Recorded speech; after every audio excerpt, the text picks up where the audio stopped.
Good morning or afternoon, depending on where you are, everybody. Thank you for attending this month's webinar, Competing for Talent, Winning Strategies to Attract Audiologists and Clinical Staff. I always like to start by thanking everybody who is joining us. Oh, hey, I see Dusty. Hi, Dusty. Um, I really appreciate when people take their time to see what we're up to and learn more about what we're doing. What we try to do at Acuity is bring you support in terms of collateral and people that really most businesses that are in the hearing aid industry can't really afford on a retail level to pay, such as somebody like Megan Lynch, who is a chief human resource officer level quality of human resource providing. She does a lot for Acuity. And she is our resident expert on all of these topics. So I'm super thrilled to have Megan here uh, with us today to share her insights and the protocols that Acuity has put into place to get as close as you can to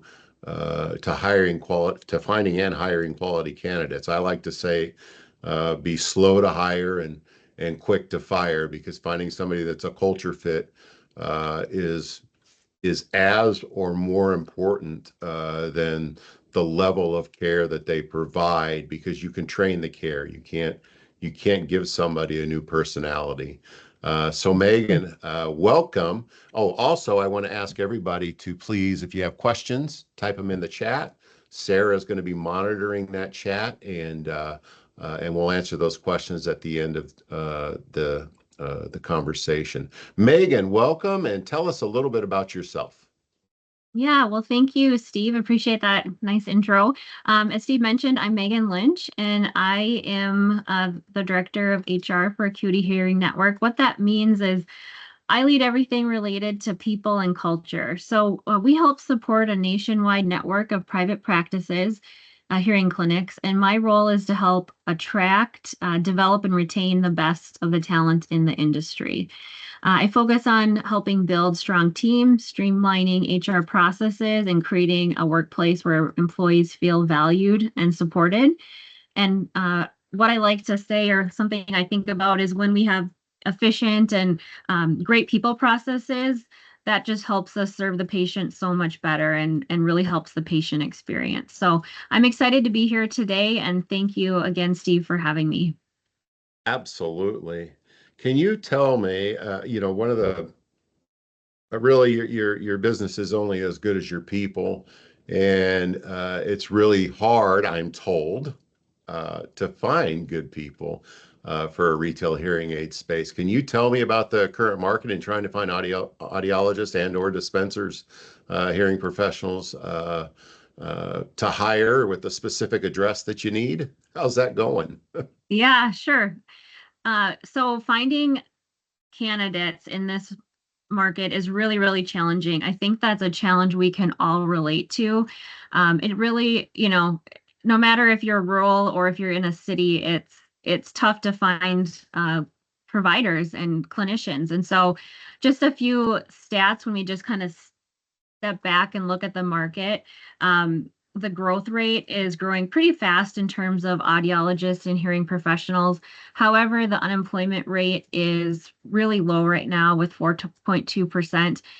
I looked at the Bureau of Labor Statistics in terms of pay, and audiologists are coming out expecting to make, $80,000 to $90,000, and that's tricky when we're trying to sell our positions, and we offer bonus opportunities as well. Our average clinicians within our Acuity network are making more like 105, 110,000. But when you look at how we structure that with base and bonus opportunities, it looks a little bit different than a straight base of, 80 or 90 with no bonus. And then dispensers on average are that 60 to 75, $80,000 range. I just looked actually on Monday on Audiology Online, and there was around 700 audiology clinician openings across the US. So lots and lots of practices and settings looking to hire these people.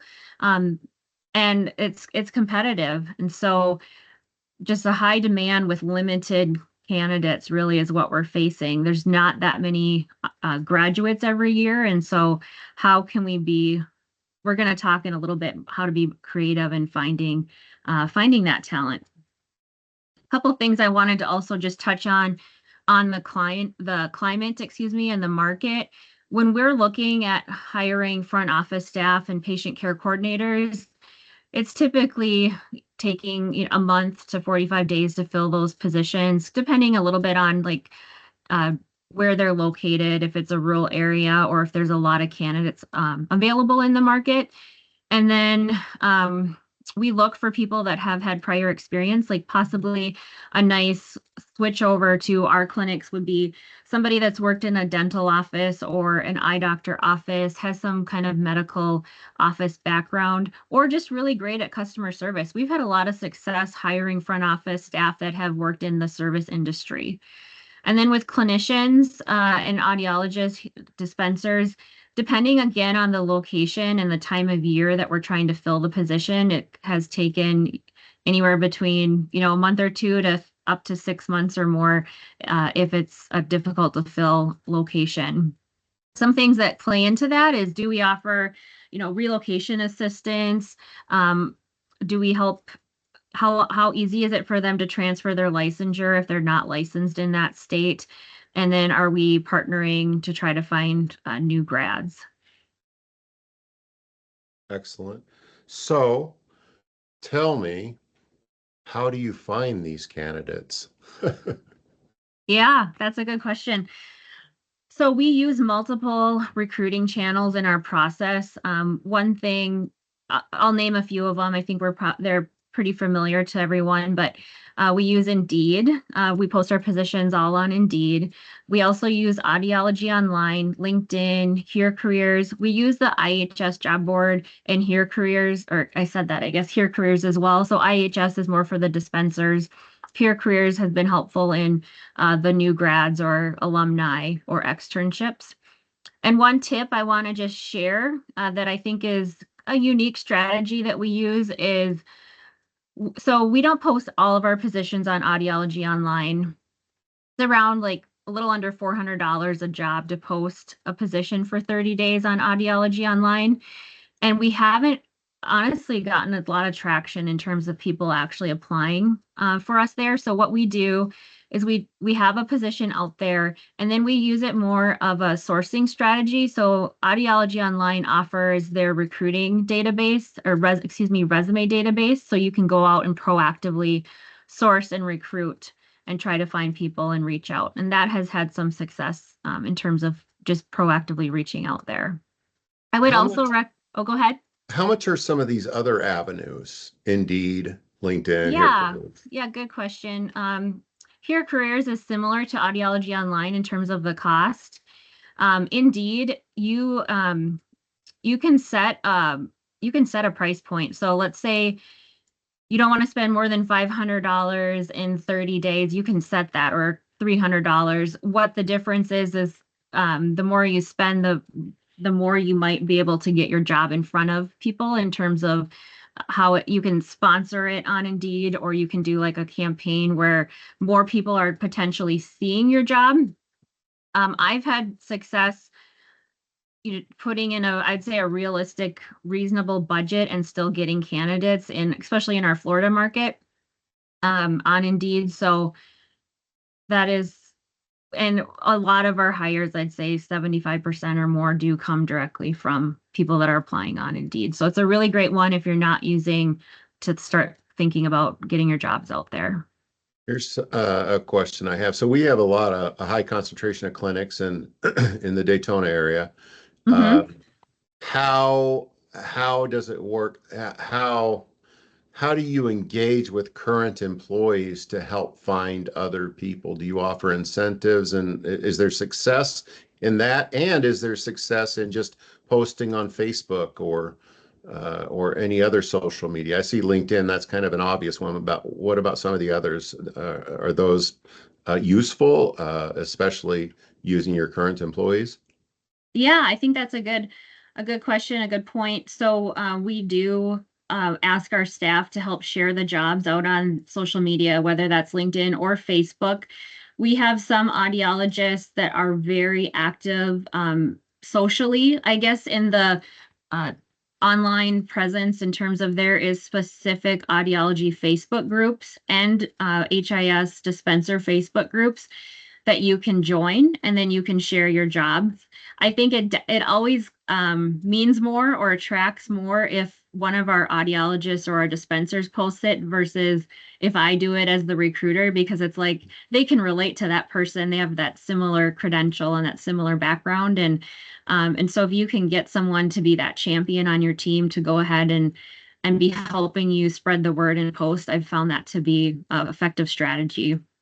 And then in terms of incentives, we have offered a referral bonus for both PCC or clinician. So if our current staff refers someone and the person ends up joining the team and staying for a certain period of time, we would offer a referral bonus. Um, and then another thing that I think of when you say Daytona Beach, so we have several clinics in kind of a pod in a market there. And one of the nearer larger cities would be Orlando, which is about an hour drive from Daytona Beach. Uh, we usually can find candidates right there in Daytona, but another idea would be, let's say you have like a major city that's a reasonable commute from where you are. You could post your job in that city, trying to attract candidates and not mislead them, but talk about how like possibly more people might see it based on the location that you're using when you're posting. I like to trick them fair and square.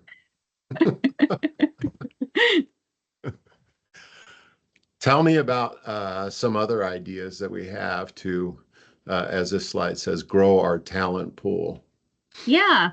So again, with it being so hard to find people, we've got to be creative. And some ideas that we've used at Acuity, one is, utilizing externships. That's a really great relationship you can build with universities and with students in their career. This last year, we had an extern. It was her fourth year. She did her externship year with us in Port Orange, Florida, and she graduated in May. Her name's Marcel, and she actually just accepted a full-time job with us that she started this month in June. So we're really excited to have her. She's an associate clinician in our Ormond Beach office and is just a really great fit. One thing I think about when I think about externships, it's like you're getting to interview them really and them interview you for that whole year. Like you're training them on your processes, on your pathways, and getting to see do they have like that sales acumen as well as the patient care. So it's been a good tool and a good pipeline for us in building our benchmark and our bullpen of candidates.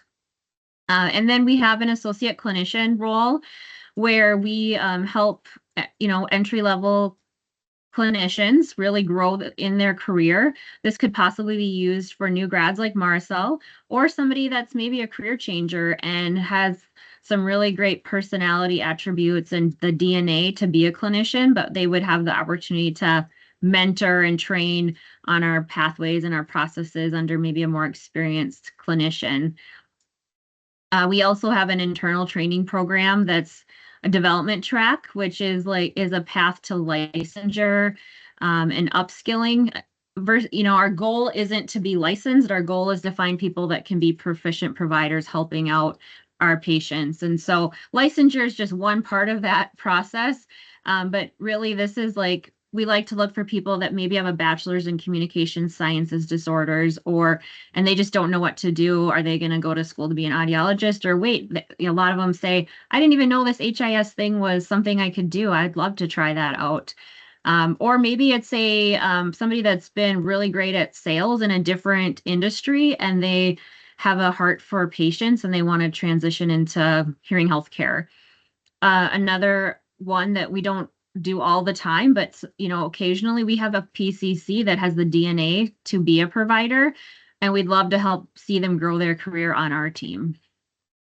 And that takes a while. Tell me about that that curriculum?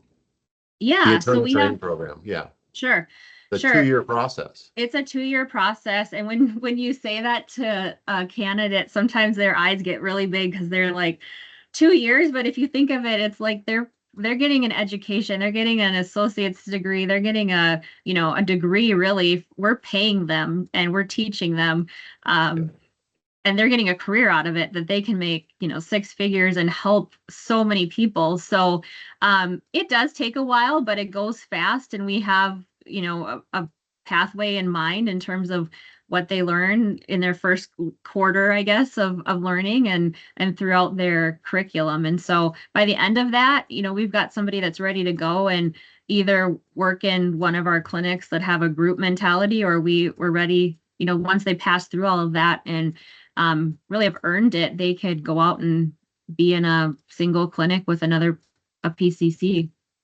Yep, this is interesting to me because we've had some people go through this program. At Acuity, we actually do this stuff. We don't just tell you you should do it. These are things that we've grown in our own clinics and have the entire thing documented. And then this internal training program, I'll tell you, another focus of Acuity is to find people that would like to be clinic owners. Well, we can take them through a curriculum as well that helps them to better prepare to be clinic owners and operators, or what we call pod leaders. Just as an aside, we actually have these programs in place, and we take people through them. So I have a candidate, Megan. Now what do I do? Yeah, good question. So this is a lot of words on this slide, but it's our process map that we follow when we're doing recruiting. And so we're going to just jump over to the fifth step. Once you find a candidate, now what do you do? One thing I just want to remind us all of is we know how hard it is to find someone, and Steve mentioned it. It's like hire slowly, fire fast, and kind of in a joking way, but it's true because the cost of a bad hire is 15 times more their annual salary. So it's important to have a process in place, and to be able to follow something when you're working on that. So I'm gonna jump into um, really our candidate experience. So recruiting is like dating. First impressions really do matter. They're interviewing you as much as we are interviewing them. So it's important to be responsive in your communication, be transparent when you're talking about what it's like to work there. Really give them a feel of what the culture is. Every touch point really reflects your core values and in your employer brand. um, and then I want to just, show you a little bit more about what our process looks like once they get to our on-site interview. So at Acuity, we actually do pay for and book travel for candidates to come to our clinic to do their final interview.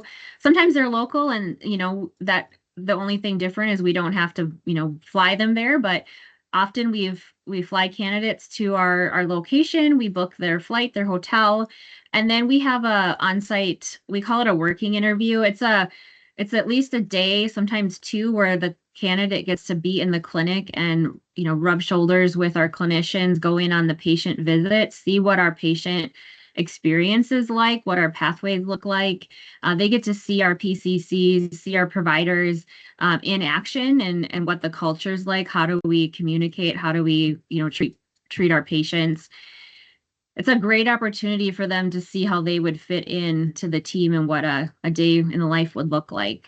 We also we try to do a fun dinner too, just to cap it off and get to know people on a personal level. So we typically have like our leadership team and a few of our team members go out to a nice restaurant with the candidate and just get to know them on a personal level as well, to make sure it would be, they feel welcomed and they're excited. One of our core values is making other people feel important, and we really try to do that even in the front end when we're talking to candidates and live into that value. I think a lot of people, because we're small, we're mom and pops, we're just looking for somebody with with a pulse. They can fog a mirror and they have the right credentials, because you can't afford to have an office open and not offering treatment to patients. Um, but actually going through a process like this where you have things documented, and a candidate knows going in what good looks like, they can self-select themselves out as a culture fit too. Do you have any examples where where somebody's come in for the working interview and said this isn't for me? Yeah. So I can think of a couple examples just off the top of my head. One would be we do this, by the way, I should say, we do this process for PCCs as well. They might not be there for 2 days, but they're going to be, doing a realistic job preview for at least a half a day and sometimes a full day in the clinic. And so I have had PCCs after a working interview say, I'm going to back out at this point. I really enjoyed the process, but it was a little bit too fast paced for me, or I can't see myself multitasking like in that way. Everyone was nice, but it's just not going to be the right fit. On the clinician side, I can think of, again, we have a ton of positive feedback on this process. The one that jumps out to me is we had a audiologist from Vanderbilt that came in and did a on-site clinic visit and working interview, and everything went really well. There were a few stuck points, but one of them was they wanted to do more specialized in vestibular, and we offer vestibular. We offer, all of these different aspects of audiology, but they were wanting that to be more of the full-time focus than also doing the dispensing. And so that's good to know ahead of time, versus turning that into turnover and losing them in the first 6 months, possibly. Right. It's also important to find somebody that actually wants to do the work that you're doing. For instance, when we come in, we have a high focus on cerumen management. If you have Sure. somebody that's in a panic about that, they're probably not going to be the best fit. I talked about I think I just said this, that people want to know what good looks like. How important is it to present them a robust and current and updated job description? Yeah, that is really important. That's what they see first when they're looking, like they're browsing, trying to find a job.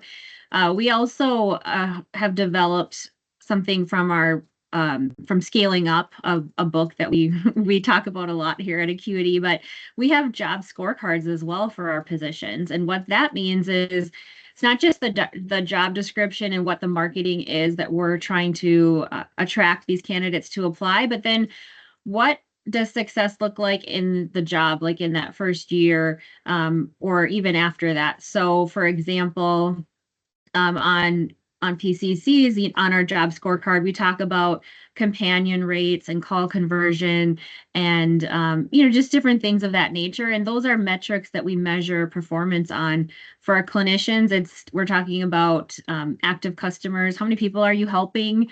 Net payments and things of that nature. But we have different performance metrics that we are upfront about, and that's not a secret. We're transparent on, what our culture is and what we focus on, and that's something that we use in the interview process, and we definitely use that a lot during the onboarding and orientation as well. Tell me, what else is it that you do, Megan? You offer a lot more services than just helping people find employees. Tell me about some of these others. Yeah. So we have different people services that we offer through Acuity.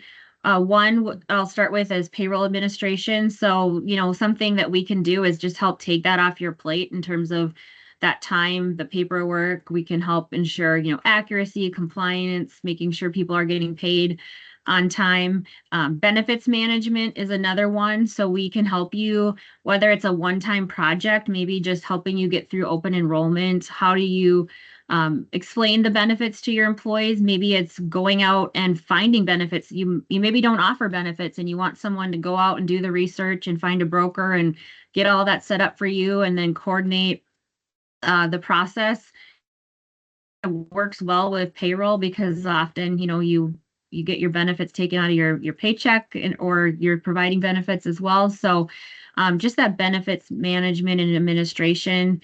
We talked a lot about recruiting services.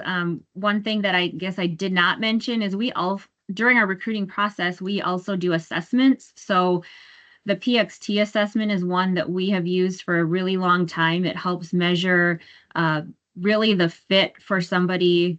It predicts the fit for somebody in a certain role. And so it's not the end all be all, but it's a nice complementary tool that are, we have it a part of our process, and we also offer it as a one-off if it's something you just want to have us run a PXT for you on your top one or two candidates. And then consulting, this is around just a lot of different things. So we do a lot of project-based consulting. So we can help with, let's say you want us to create an employee handbook or update your employee handbook or building out processes. Maybe you're having trouble with something that's going on with an employee relations issue and you just want to consult on that. We've worked with a lot of different groups on I think we have a really great pay structure developed. And so consulting on how do you pay your people, and maybe they're not on that structure that's both good for the clinician and good for the business. And so how do we, change management and help make those changes to get you set up to have a great performance management system. We've helped write, like, we have tools in terms of employee reviews or employee check-ins. We have our onboarding tools that we've created. So lots of just different support that we can help with both training and development within HR, people I'll throw topics. I'll throw in there too. Maybe one of the best things that we provide is the knowledge of how much can you afford to pay somebody in a clinician role or a PCC role, because it's not what a lot of people think it is. We want them to make as much money as possible because they help as many people here as possible. We like to pay for performance. But I look back at the average, the original slides, the average audiologist and the average dispenser. What do they make? Well, I'll tell you what you can afford to pay them in a retail hearing aid clinic. You can afford to pay them 15% of what they sell. That's kind of a general, rule of thumb. It's 15% of what they sell. We know that you look at a P&L, and remember at Acuity, we focus on healthy profitability. And I don't mean healthy in terms of huge profitability. I mean, just in terms of running a healthy business, we want to achieve 20% profitability. And in order to achieve 20% profitability, the rest of it is just a math equation. There's 100 pennies in a dollar. Where are we going to spend them? Well, we're going to spend 15 pennies over here paying the clinician. So we looked at people that were making $75,000 a year. We know that for somebody to make $75,000 a year, they need to generate $500,000 worth of revenue. It's just math. Now, how you get there is a different story. And Megan, how you go from paying somebody in an unhealthy way to a healthy way takes a lot of change management, especially when you Mm-hmm, don't want to lose that clinician. This next one mm-hmm. is interesting. Everybody knows about onboarding. Tell me about longboarding. Yeah, that's like I love that phrase. It's kind of our internal language, I guess, around how we bring people onto the team. So I'm really proud of our onboarding and our longboarding that we do, and I talk about it even in the interview process. So a lot of times when you're talking to candidates that are maybe job changers, they're switching from a different company, they'll say, like, I just got thrown into it and I didn't really know what I was doing. I didn't have any training. I just had to figure it out. And we've all been in jobs like that, and that's okay too. But our process, I would say, is very thorough, and it's deliberate in terms of the different stages and steps. We actually have like a 5 stages of onboarding tool that we'd be happy to share with you if we're working with you on, on these different things. But we want to make sure that a clinician is comfortable and they know our pathways, they know our processes. Part of it is like the culture, and a lot of it is really just being proficient in our process, our patient pathways and our processes. And so we have I would say a like a mentor or a trainer that's going and working with our new hires and helping them get acclimated. And first it's more the new hire and the is observing the leader or the mentor doing the patient visit, and then they get more proficient and more comfortable, and then it's vice versa. It's more of the trainer um, observing the new hire in their patient processes and things of that nature. So it's just making sure they're set up for success so that, we can retain our team and they can be great at what they're doing. They come in with a lot of great skills already, but we just want to make sure that they are acclimated to our way of doing things and our processes. Okay. Megan, how much is this? Yeah. So how do you engage with us and how much is it? So recruiting, we do charge $7,000 per clinician, $2,500 per front office. I will say with that, it does come with a guarantee. So we're not gonna charge you that and then someone doesn't show up on their first day, or, someone leaves within 6 months.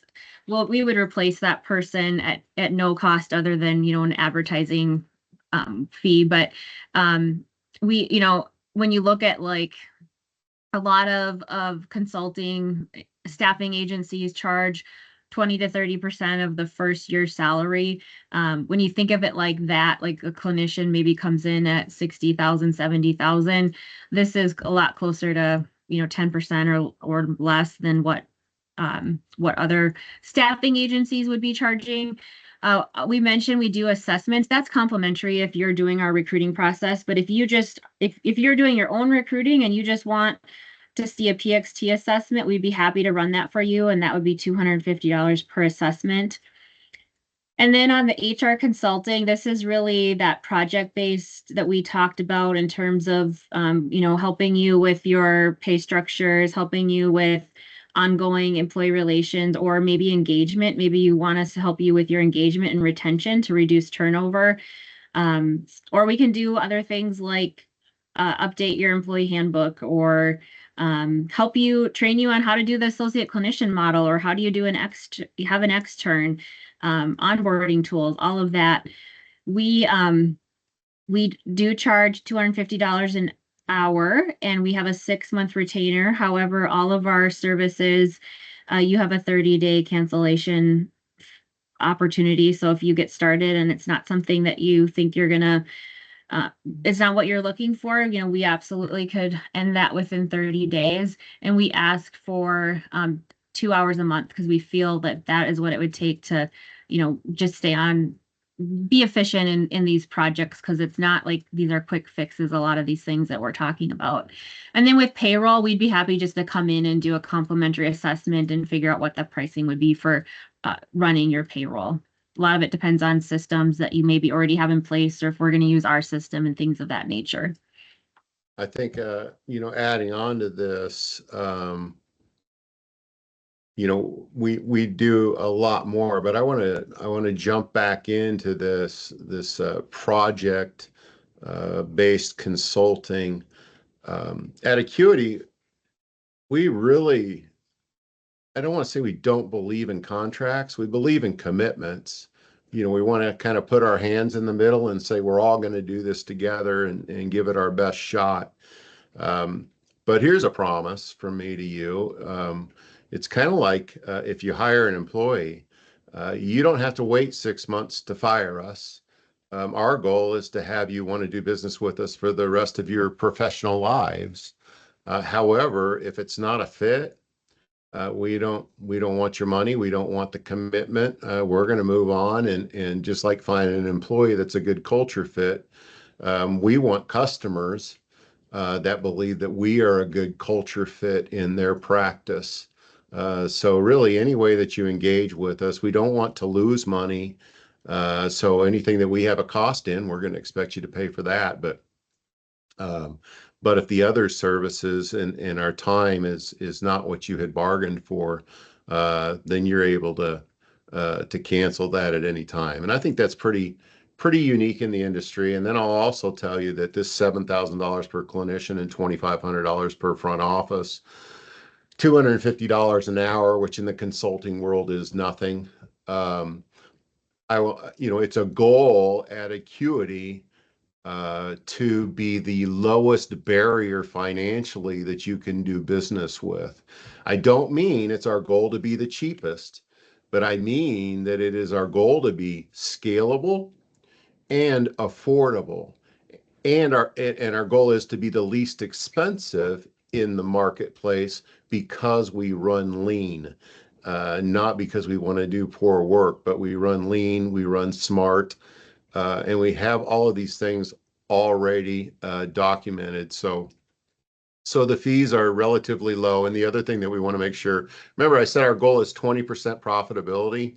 Our goal is 20% profitability after you pay us as your consulting partner. So whatever you engage with Acuity, whatever level of engagement it is, we expect 20% profitability after we've been paid. It's not that we want to eat your profit. We want you to take that profit, and we want to help you get there.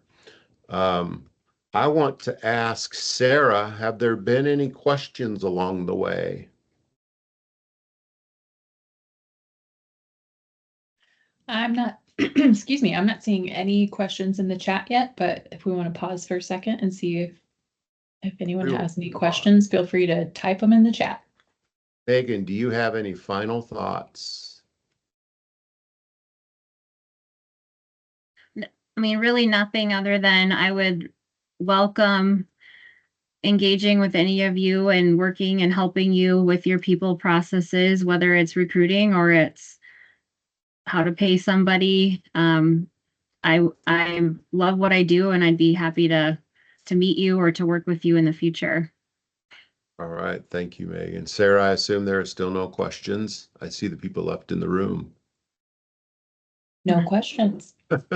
Thank you, everybody, for your attention, and we'll talk to you next month. Megan, thank you, thank you, thank you. Sarah, thanks as always. Everybody have a great, finish to your week, and we'll see you in a month. Bye. Bye. Thank you.